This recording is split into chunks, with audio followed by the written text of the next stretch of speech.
우리 국방부 협력단장님 계시죠? 협력단장님하고 협력관님도 나오셨죠? 협력관님은 잠깐 뒤에 계시고요. 그렇게 있으시면 될 것 같아요.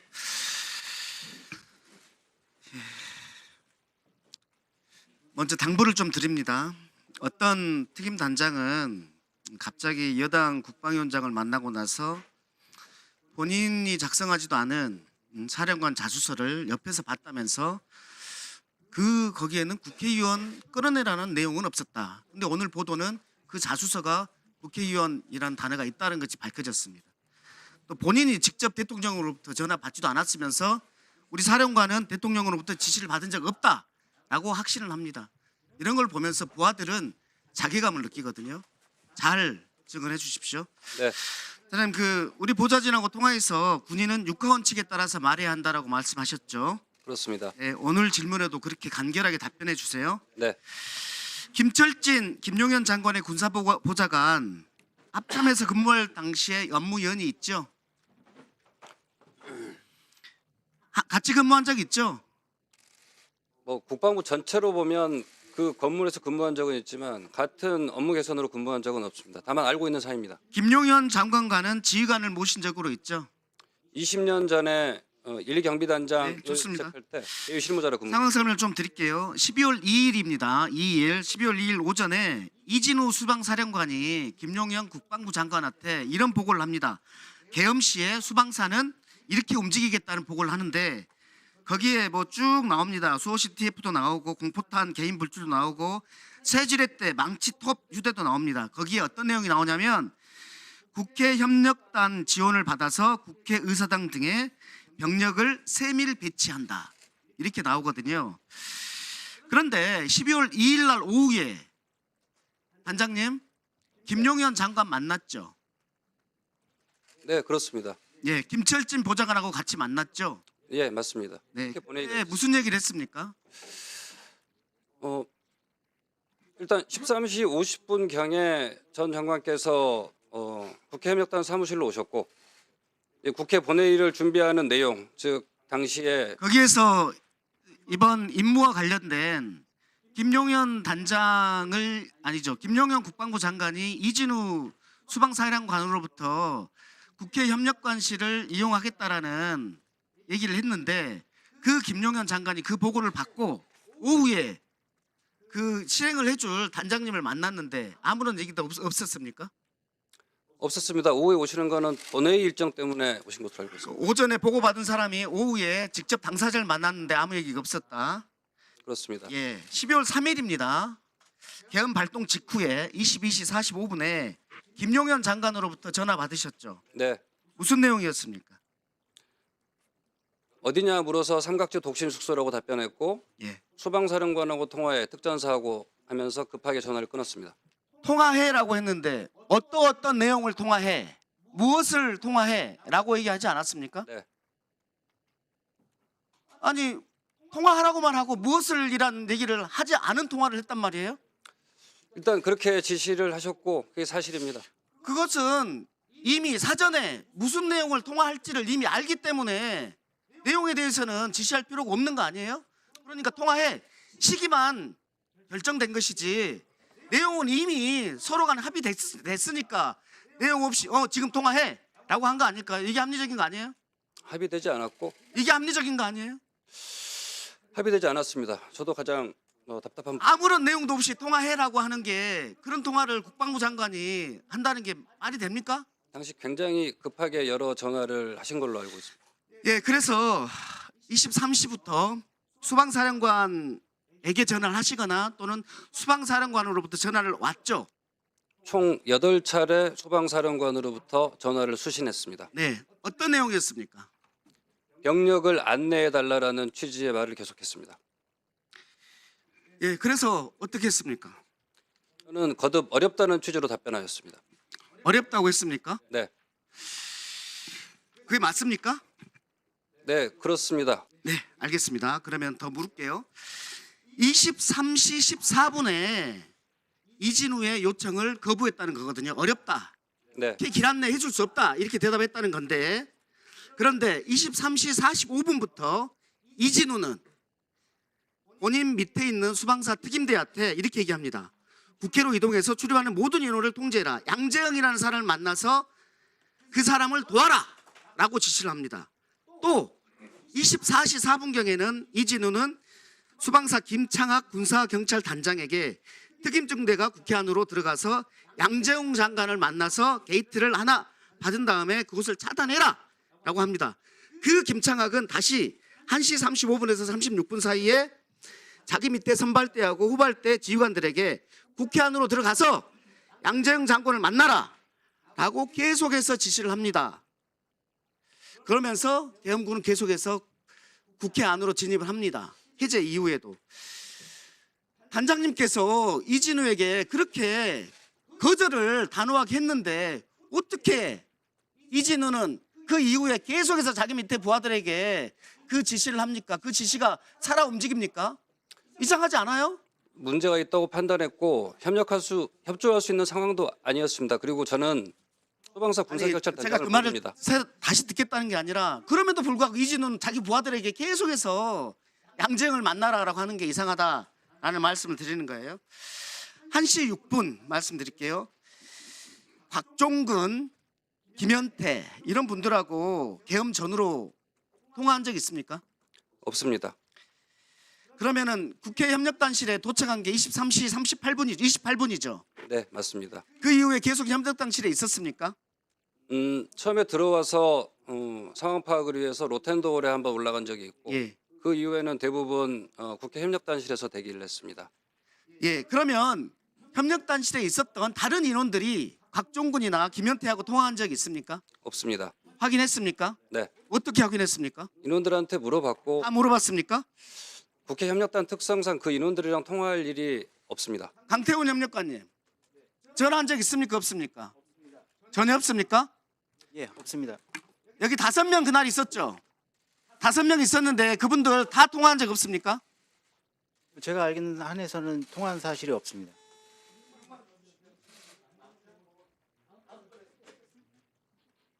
네,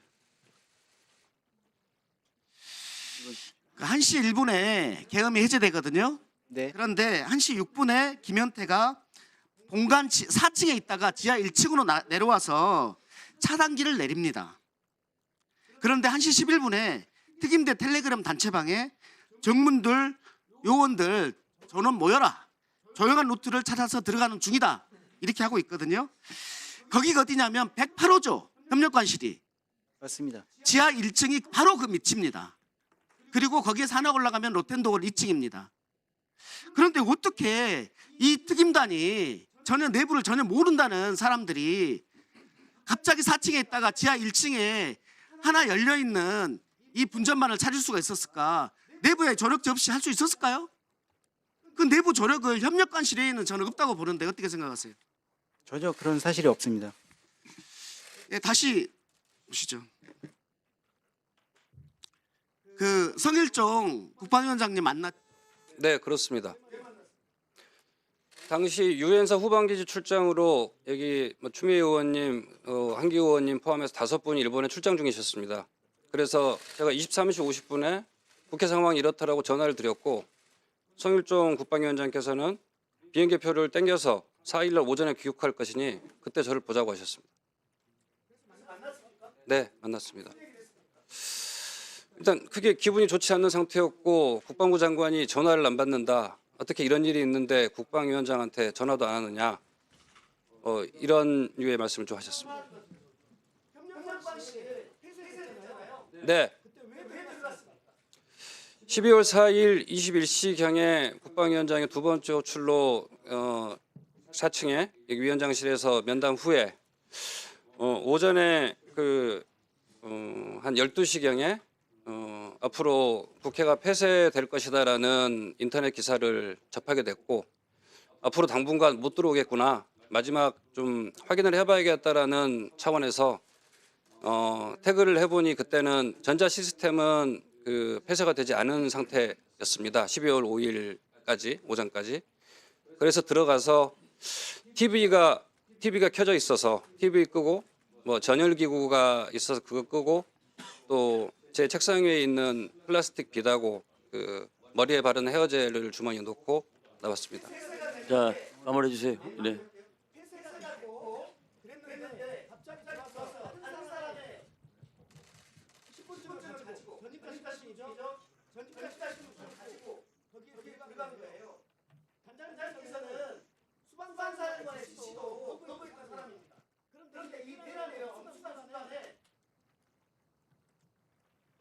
들어가는 것이 세세대, 거부대. 그래서 긍정적으로 치료해서 들어가서 불 끄고 나왔다는 거예요.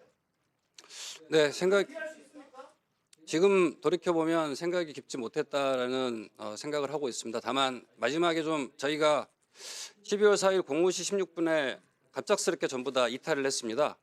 예, 그래서 사무실 확인을 한번 해봐야겠다 했는데 다행히 좀 네. 네. 알겠습니다. 증거 인멸을 그걸 다 없습니다. 감안하고 있습니다. 자, 네, 박선원 의원님 질의 주십시오. 박선원 의원 질의 주세요. 예. 여기 케이블 타이 좀 위원장님께 드리고 뭐요? 케이블 타이를 하나는 김선호 직무대리께 하나 드리고요. 하나는 저기 우리 수방사령관 하셨던 국방장관 직무대행께도 하나 드리겠습니다.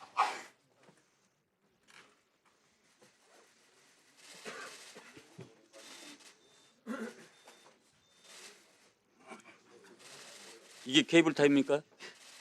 예, 코브라 케이블 타이 미제입니다. 707이 쓰는 겁니다.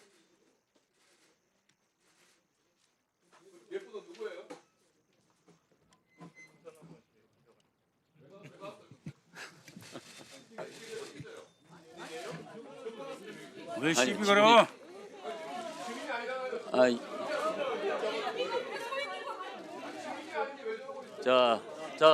이 아니 지금 이 뒤에 지금 저 서 있는 인원은 박성원 의원 비서입니다. 아, 비서기 때문에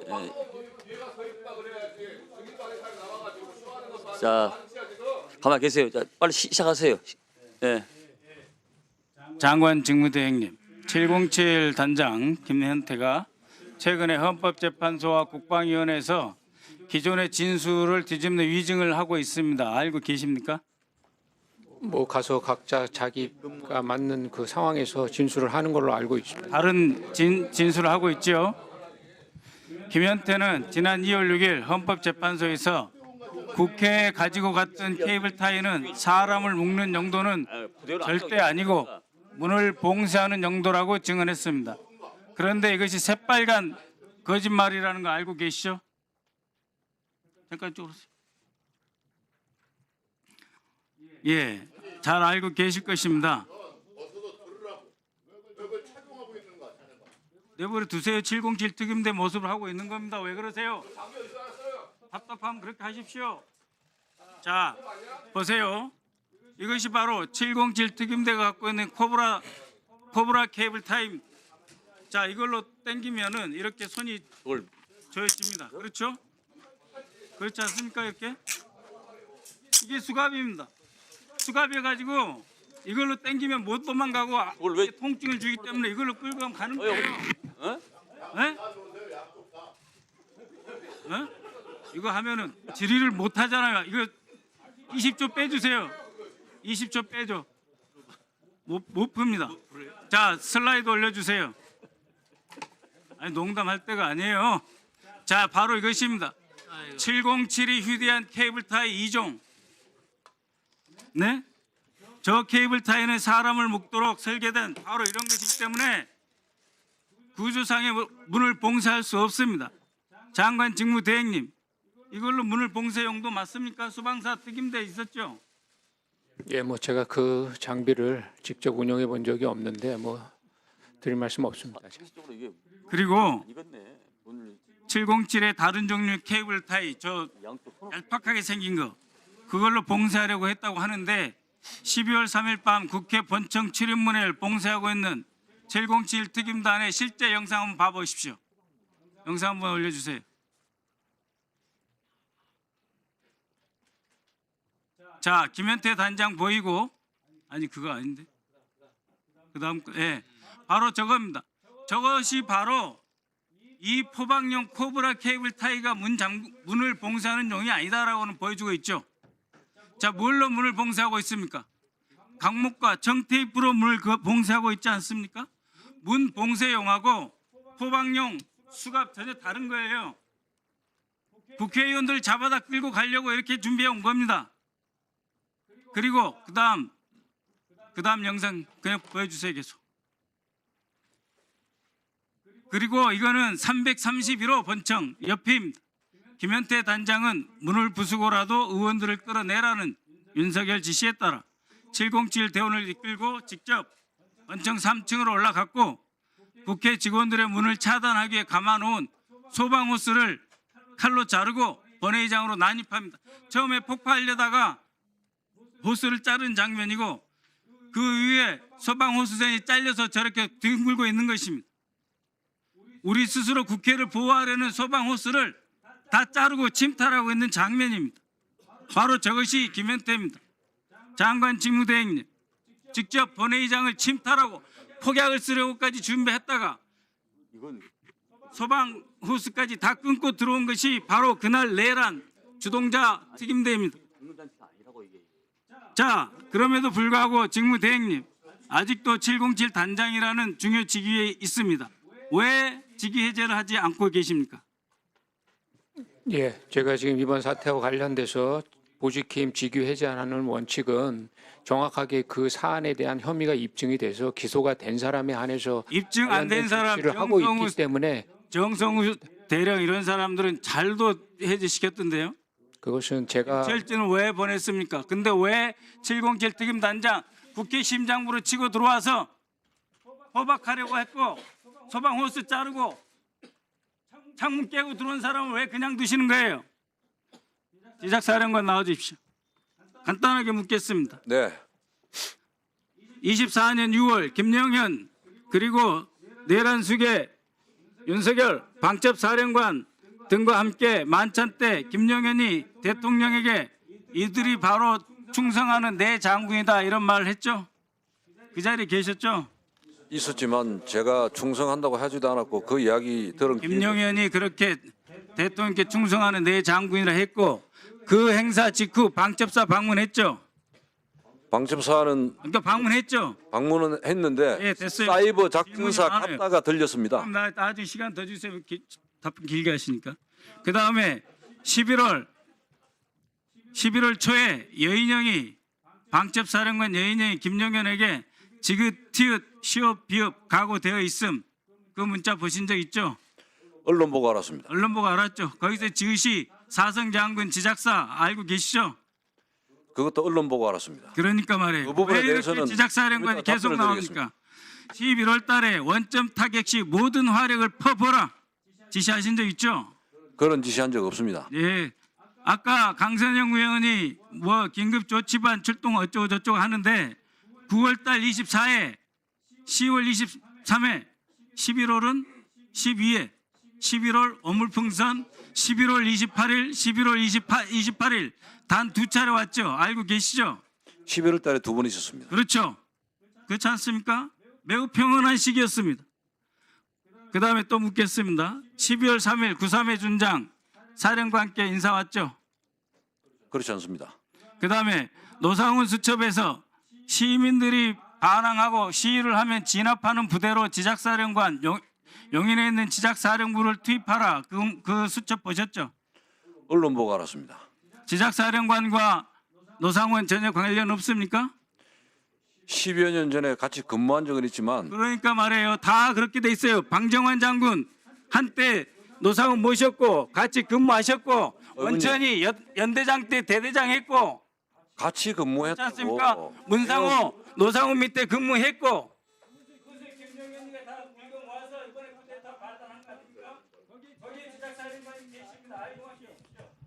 위원장님 네, 답변할 시간 주십시오. 네, 답변하십시오.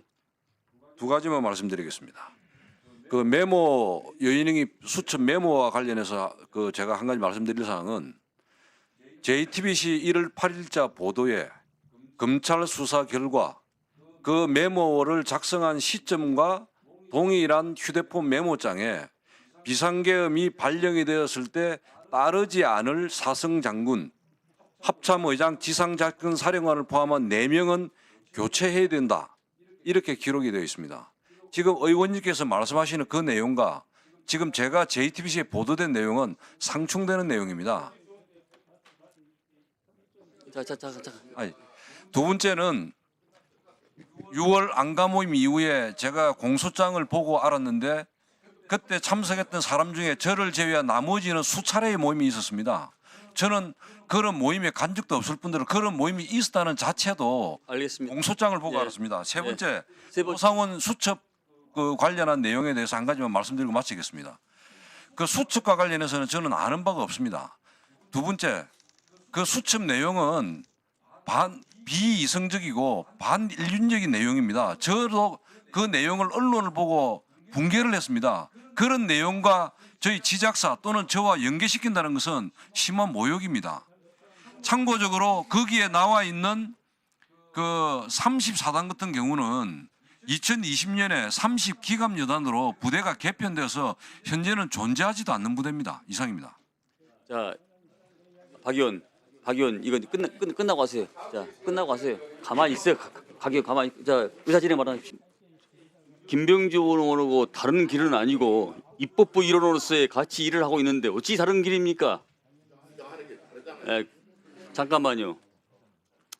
이 케이블 타이를 제가 이렇게 봐보니까 이 원천적으로 이건 안에서 박을 조이는 것이지 밖에서 안을 잠그는 이건 시건장치는 전혀 없는데요. 예? 잘라서 이건 수감용이지 이걸 잘려 가지고 이것을 묶을 수 있습니까? 문을? 아니 그러니까 문을 잠금 장치는 안 된다는 얘기죠.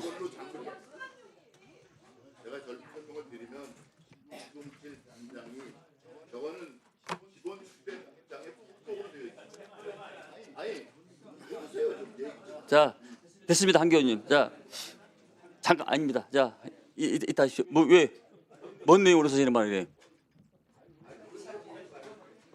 아이 그냥 아니 한기 의원이 좋아해서 같이 근무했다는 게 그래요. 예. 한기호 의원님이 너무 정확한 얘기를 했어요. 군에서 근무연 39년 저도 군복 입었을 때 관계되지 않은 사람이 없죠. 임동덕은 저의 부하 직원으로 1년 있었고 임종덕 의원은 그 당시 대령일 때 제가 완스타였고 강선영 의원도 제가 연합사 부사령관 때 그 작전 통제부대인 항작사 참모장하고 그런데도 불구하고 그 사실 뭡니까 특전사령관 곽종근은 연합사 작전처장을 하지도 않았어요. 제가 연합사 부사령관 때. 근데 그런 가짜 뉴스로 마치 뭐 이 회유를 했다느니 뭐 이러는데 그런 건 아주 적절하지 않다고 봅니다. 자, 이제 그런 예. 거를 먼저 제기한 쪽은 어딘지 좀 확인해 주세요. 네. 자, 의원님 여러분들, 자, 전우회를 좀 잘 발휘하십시오. 네. 알고 메인을 얘기 못했어요, 사실은. 자, 본질이 하시고 일단 끝나고 봅시다. 예. 아이, 자, 필요 오면 될 테니까. 예. 네. 의사 진행 그럼 여기 본질이 같이 하겠습니다. 사실 여기 정인으로 나와 있는 분들이 있는데 어저께 국민의힘 모 의원실에서 청문회 전에 그 정인을 좀 만나자고 제의를 했습니다. 그런데 보니까 그 한겨레 신문에 났던 그 사람이 주장했던 거나 수사 기록에 대해서 꼬치꼬치 물으면서 하려고 시도를 했거든요, 실제. 그래서 오늘 청문회장에 나오기 전에 한 30분 전에 와서 보자라고 제의를 했는데 본인은 저를 하고 되게 압박감을 느꼈다는데 사실 왜 정인을 하루 전에 이렇게 만나려고 합니까? 그리고 예를 들어서 형사법원에서도 재판관이 재판을 하루 앞두고 검사 측이든 피고인 측이든 만나려고 시도하는 거 아니겠습니까? 누가 증인을 만나려고 그래요? 여기 국민의힘의 임종덕 의원실에서 그걸 어제 시도했고 그래요? 예. 제가 제보를 받았습니다. 이런 것들이 사실 해유죠. 그리고 또 압박하려고 그러고 사정 공작으로 저는 해유라기보다 공작으로 보여요. 합참 개헌 과장님 나와주세요.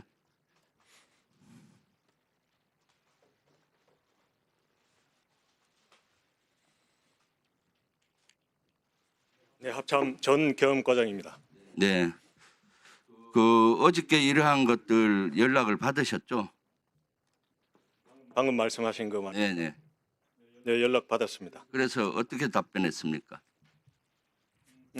일단 그렇게 하는 건 할 수 없고 정상적 절차대로 그렇게 하기를 원한다 뭐 했고 30분 전에 와서 미리 보자고 했는데 오늘 30분 전에 미리 오지 않았습니다. 네. 그리고 합참에서 본인이 여기 한겨레 신문에 놨던 내용에 대해서 그러니까 꼬치꼬치 묻고 그랬죠. 네, 법적 근거가 뭔지 자기 주장을 하면서요. 그래서 합참 개헌과장님은 되게 압박감을 느꼈다라고 그 제보자는 말씀하시던데 압박감 느꼈습니다. 그렇죠. 해유나 공작처럼 느껴지지 않았습니까? 압박감 느끼고.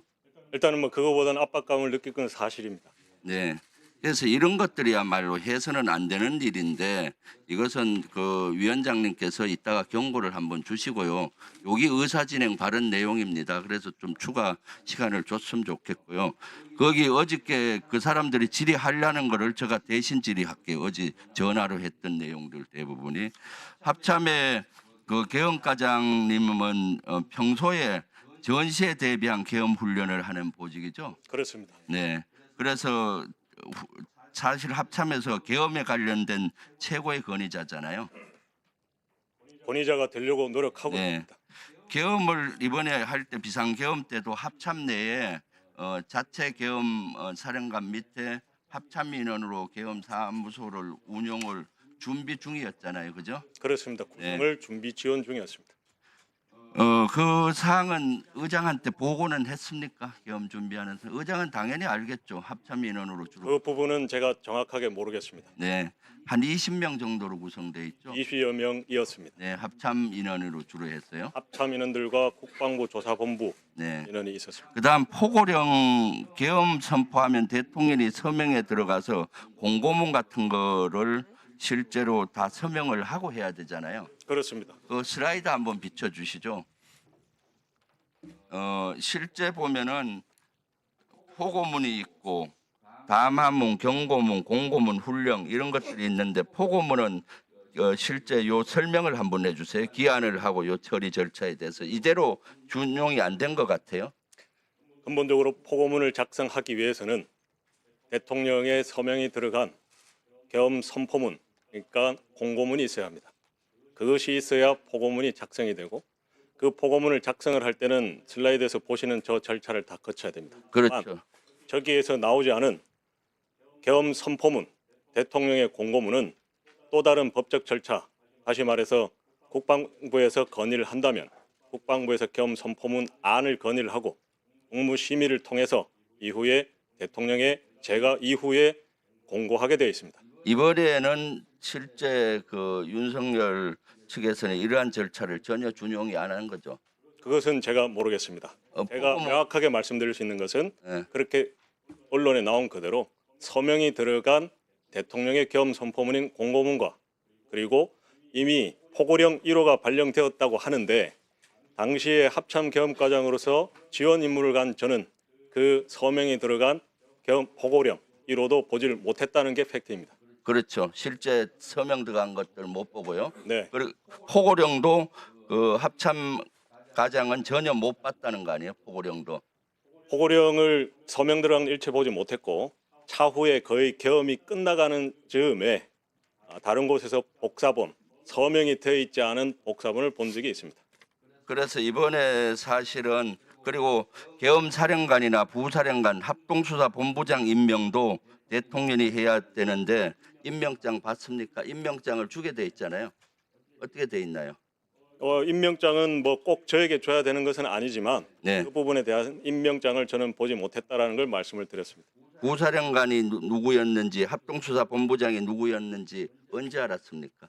그것은 다 상황이 종료되고 알았고, 다만 계엄사 부사령관 정진팔 장군이라는 것은 작전 회의실에 도착했을 때 그때 이후에 알게 되었습니다. 그러니까 이번에 사실은 비상계엄 당시에 합참에서 헌법과 계엄법과 그걸 구체화하는 업무 편람에 이런 절차가 나와 있는데 절차를 전혀 준용이 안 돼 있다. 이 보고문과 포고령과 관련되는 거는 그렇게 봐도 무관할 것 같아요.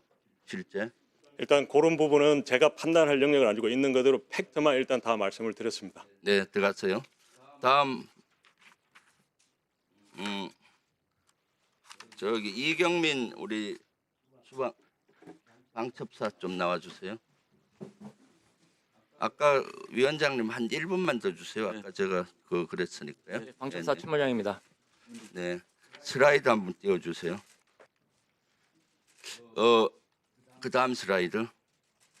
저 문서는 언론 보도에 의하면은 방첩사령관이 12월 4일 날 비상계엄이 해제된 다음에 실패돼서 흔적을 지우기 위해서 지금 이경민 그 당시 참모장한테 지시를 해서 작성한 문서로 나와 있는데 저 문서 작성했습니까? 예, 제가 지시 받고 자필로 작성해서 사령관한테 보고한 바 있습니다. 어떻게 사령관?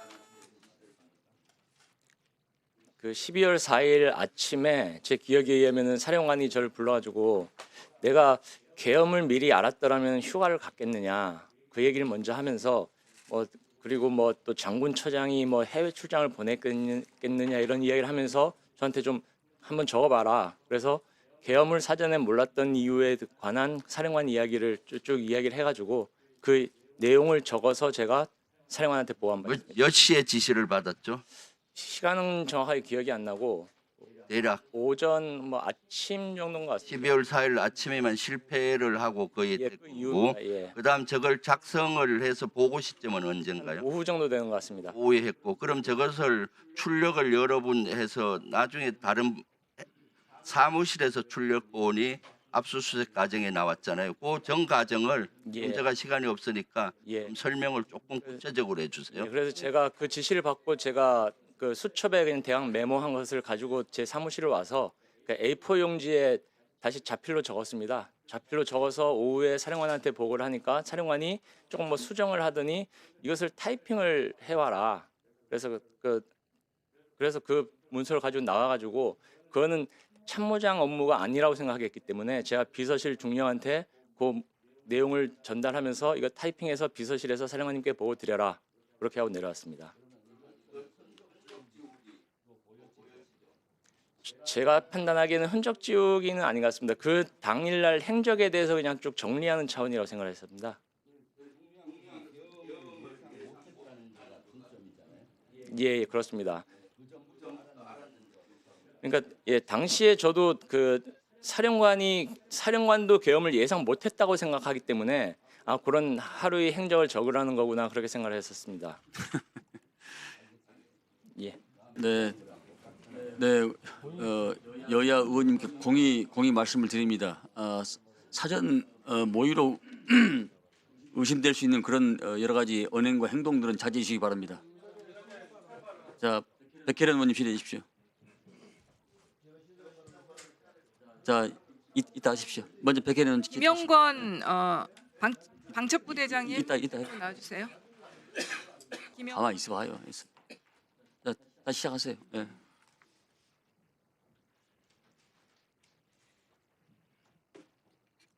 특조사 방첩부대장입니다. 네, 계엄날 박정근 사령관하고 지통실에 같이 있었나요? 그렇습니다. 네, 그때 각종군 사령관이 코드원 대통령으로 추정되는 코드원으로부터 전화 받는 거 본 적 있죠? 코드 1이라는 단어는 제가 직접 듣지 못했고 박 사령관님께서 많은 전화를 받던 중에 조금 긴장하면서 받는 전화가 있으셔가지고 누구 전화길래 저렇게 하나 의구심이 들어서 옆에 있는 그 간부한테 물어봐서 그분을 통해서 코드 1이라는 단어를 들었어요. 옆에 있는 간부는 누굽니까? 예, 그 특전사 주임원사. 주임원사예요? 그러니까 그 주임원사가 코드원이다. 그리고 군에서 코드원은 통상 VIP 대통령을 뜻하는 거죠. 그렇게 알고 있습니다.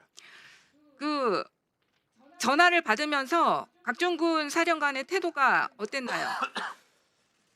엄중한 상황이어서 정확한 기억은 나지 않지만 조금 다른 전화보다는 조금 경직된 모습으로 전화를 받으셨던 것 같습니다. 경직된 톤으로 예예 들어가겠습니다. 이런 말을 한 거는 들었죠?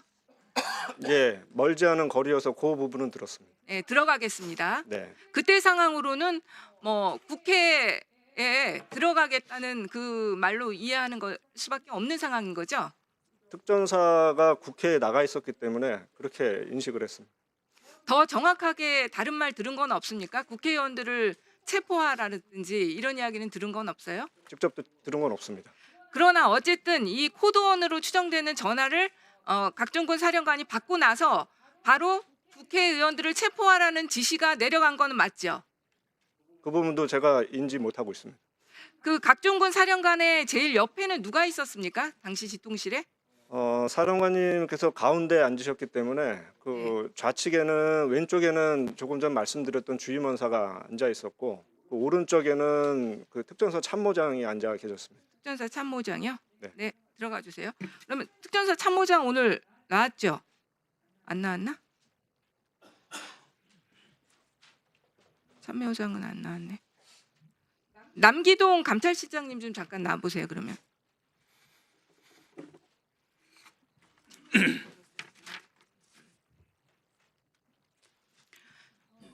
네. 감찰실장님도 그날 지통실에 있었습니까? 네, 당시 작전처장이었습니다. 제가 사령관 오른쪽으로 세 번째 자리에 앉아 있었습니다. 그러면 각종군 사령관이 대통령과 통화하는 것을 봤습니까? 통화는 여러 차례 했는데 누구와 통화인지는 저는 알 수 없었습니다. 그럼 대통령과 통화하는 것으로 추정되는 통화는 있었습니까? 그건 제가 알지 못합니다. 경례를 하고 받은 통화가 있었어요? 예, 경례는 들었고 한 번인가 우리 특전사 경례 요구가 단결인데 뭐 당황했던지 충성이라고 한 적이 있던 것 같습니다. 충성으로 한 전화를 받았다. 그러니까 일본이 그 특별히 상급자가 전화 올 때 아니고는 각종군 사령관이 그런 구호를 외치지는 않죠. 근데 상급자라 하면 지금 장관 그다음에 그 이상일 것 같습니다. 그런 전화를 받고 나서 지금 그 각종군 사령관이 국회의원들을 체포해라, 국회로 진입하라 이런 지시를 내린 거는 맞죠? 그 모든 지시가 특전사 이 지휘통제실에 있는 참모진들한테 지시하지 않고 대부분 모든 지시가 핸드폰으로 이루어졌습니다. 그러다 보니까 저희들이 직접 그 내용을 듣거나 하기에는 굉장히 어려운 부분이 있었고 바로 제가 옆자리가 아니라 더군다나 그분들은 듣지 못했습니다.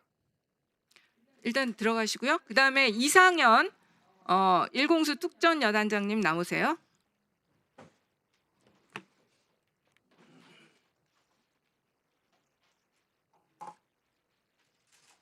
네, 일공수 특전 여단장 이상현 준장입니다. 네. 국회에 출동하셨잖아요. 계엄 당일날. 네, 네.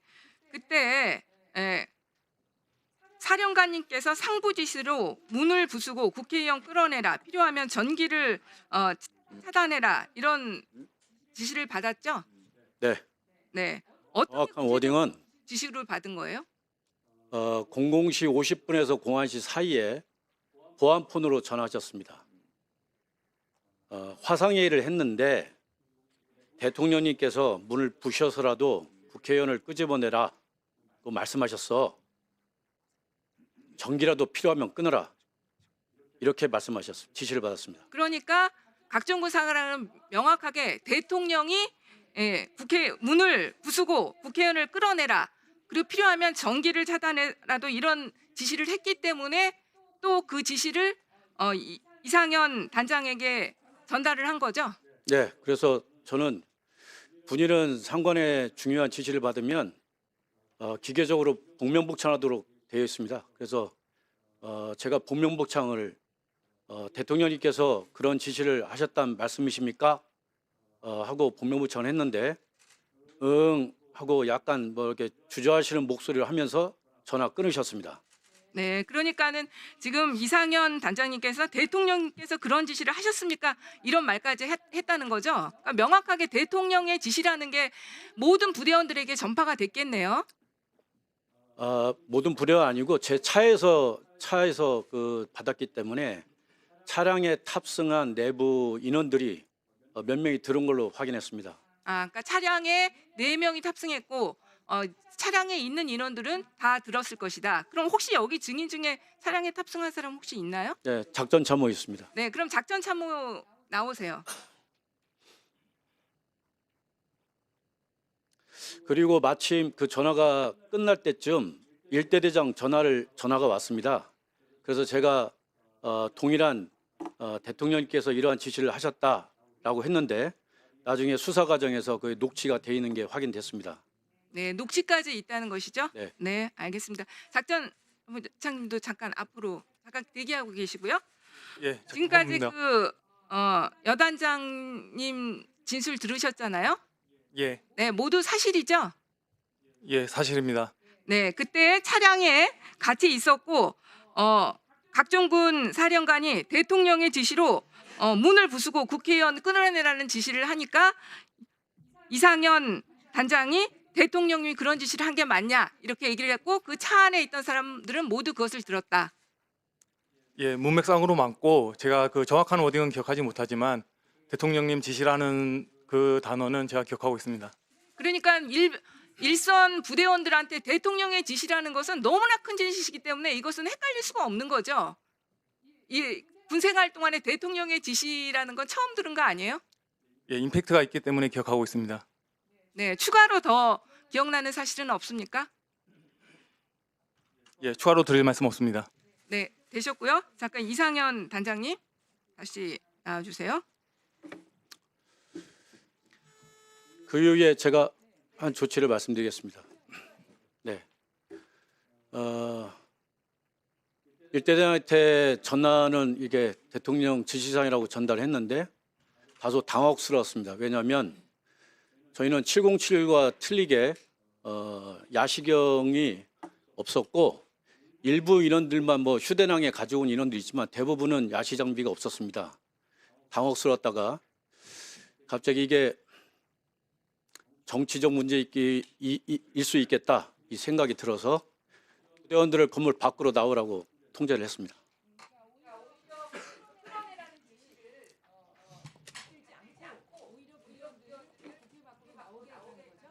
네, 그렇습니다. 네, 그리고 상황이 끝나서 부대로 복귀한 후에 지휘통제실에 가서 상황일지를 절대 수정하지 마라. 지휘관을 위하거나 부대를 위해서 수정하지 마라. 이 시간 이후에 수정되면 실무자는 공문서 위주로 처벌받는다라고 지시를 했고 제 방에 들어와서 수첩을 꺼내서 있었던 일을 다 기록을 하고 제가 혹시 제 변호를 위해서 연필로 수정하면 또 수정할 수 있을 것 같아서 볼펜으로 수정을 했고 그것을 검찰 조사 때 제출했습니다. 기록이 돼 있는 상황이고 그것이 수사기관에도 제출된 상황으로 볼 수 있겠네요. 네, 그렇습니다.